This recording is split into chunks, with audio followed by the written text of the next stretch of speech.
এক একটা ইমামের কমসে কম 1 লক্ষ টাকা বেতন হওয়া দরকার, ঠিক কিনা?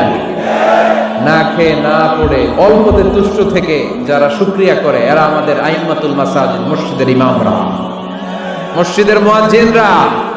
এক একটা মসজিদের মুয়াজ্জিনের গলা হবে এরকম বিশাল উঁচু। কিয়ামতের ময়দানে সবাই আমরা এর দিকে তাকায় থাকবো, কিরে ভাই তোর গলা উঁচু কেন? সে বলবে আমার এই গলা দিয়ে প্রতিদিন 5 বার আমি আজান দিয়েছি। কিয়ামতের ময়দানে ঠিকই সম্মানিত, দুনিয়ায় আমরা চিনলাম না ওনাদেরকে। এজন্য কোরআন শিক্ষার আসর যেন আমরা গড়ে তুলি।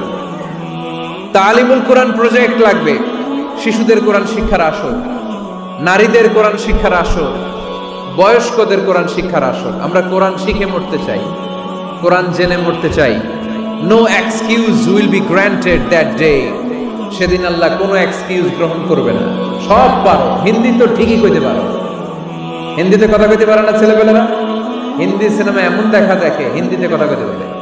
তো হিন্দি ভাষা বুঝতে পারলে, শিখতে পারলে, আরবি পারলা না কেন? কোনো এক্সকিউজ, ওজর, আপত্তি সেদিন আল্লাহ গ্রহণ করবে?